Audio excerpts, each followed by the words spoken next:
Okay, today I would like to talk about the definition of money laundering and bank secrecy, and it is related of money laundering and bank secrecy.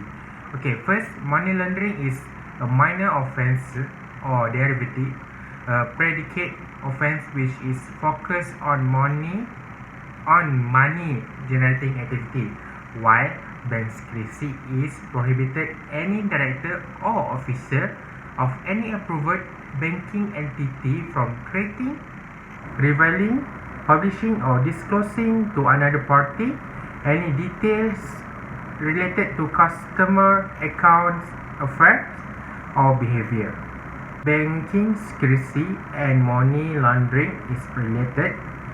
Yes, one of the most important methods of money launderers also remains on the banking system. Bank secrecy rules are infamous. According to the FATF, they have made bank a haven for crime and money laundering. For the Section 133, Subsection 1, Financial Institution, Agent of Financial Institution, Director or Officer has no right and may not disclose the customer information or document on any business or account to the another person. We can refer to the case Wacom Merchant Bank Singapore versus the Lim Lian Heng, where the plaintiff worried that the defendant will throw away the evidence of the offence committed. So this plaintiff applied for the Marivas injunction order. Then after the Marivas injunction was carried out, the plaintiff private investigator found several bank accounts.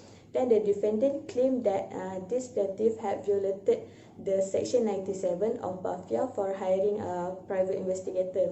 But court claimed that Section 97 was a general act, so that it was irrelevant for the defendant to claim that the plaintiff had violated the Section 97. Section 134, Subsection 1, we can refer to the first column of the Schedule 11, where the financial institution, director and officer for a purpose may disclose the customer information or document that relating to their business or account where it is allowed for some reason only.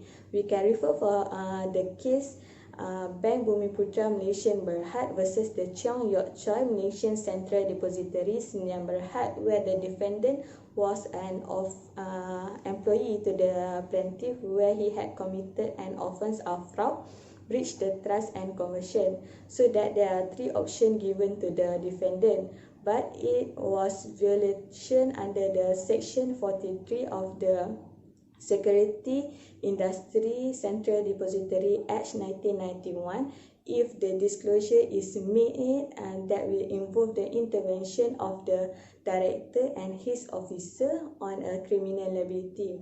So that the application made was rejected by the court. Passed in 2001, AMLA was intended to curb money laundering. Subsequently, changes were made in 2007 and 2013 to grant greater powers on law enforcement authorities to fight the funding of terrorism and to complete with process of criminal behavior. Anti-Money Laundering, Anti-Terrorism Financing and Process of Unlawful Activity Act 2001 also overrides banking confidentiality by forcing banks and other control institutions to conform also with the reporting requirements under Part 4 of the Act. The case that can relate is about JNS Sdn Berhad. This company marketed fuel-saving goods.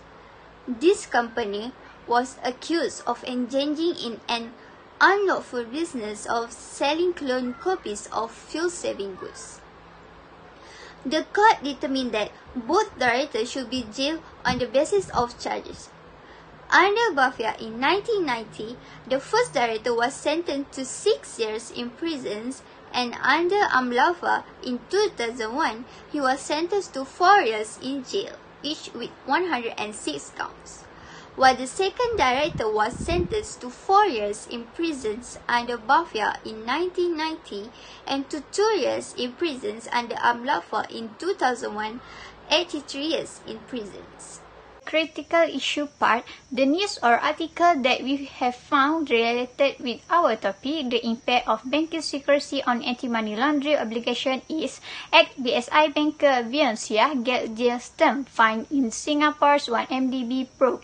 Based on this news, is it show how the banking sector play an important role in the case study of money laundering cases in the scandal involving 1MDB fund. This case involved bank official Izzat Vioncia at BSI Bank in Singapore who were found guilty on her involvement.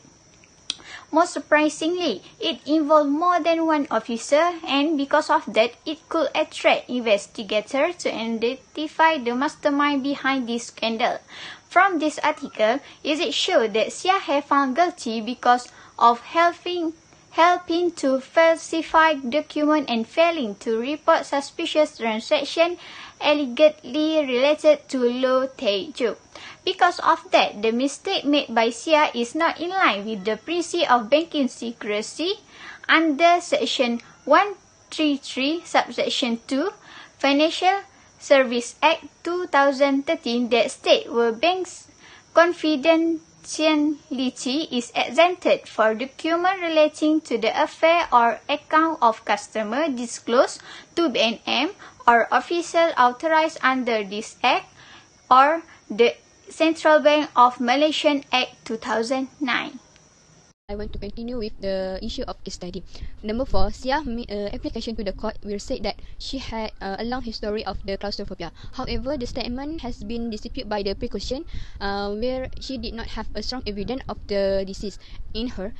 There was no confirmation from the doctor that she was suffering from the claustrophobia. And then number 5, Sia supervisor, which is Yap Yu Chi, also pleading guilty to the same offence with 18-week jail sentence and Singapore dollar 24,000 fine and will hand over Singapore dollars 7.5 million to state to express his regret that fact. And then Yap Yu Chi and Sia are individual in charge of Jolo, 1MDB and related entities. The charge against Yap and Sia are related to transfer from the account of court juris from Good Star, which is Mr. Jolo firm, to the BSI Singapore account. Most account is owned by Mr. Jolo.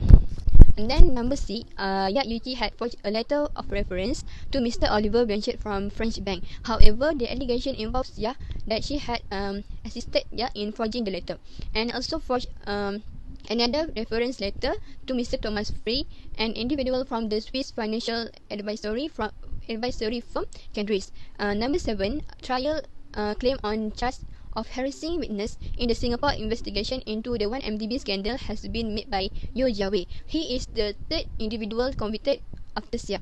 And then Yo was later sentenced to 54 months in prison by a Singapore court after pleading guilty to the money laundering and being convicted in one count and 7 another. For a conclusion, money laundering activity is one of the most unethical values that need to be demolished in our society. There is a strong relation between banking secrecy and money laundering activity. 1MDB scandal has shown us a clear picture on how important the banking sector to avoid this corrupted thing from happen. Can we imagine if the banker who own a responsibility to expose the money laundering scandal try to hide it for their own sake? It will give a huge impact to the country.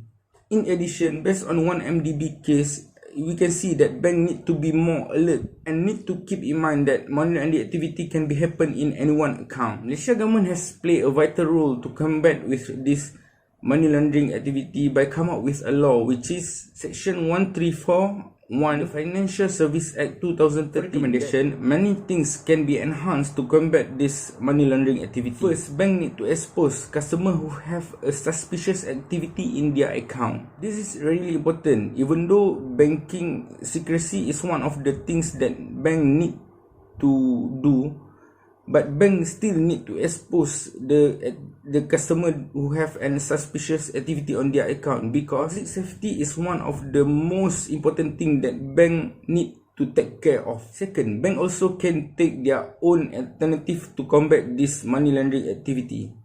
Bank can take an action to a banker who keep the secrecy about the money laundering activity. Last but not least, give a proper training to the staff on how to preventing the money laundering activity. As we know, money laundering activity is one of the things that a banker will not face every day. So there might be a hardship if there is a case.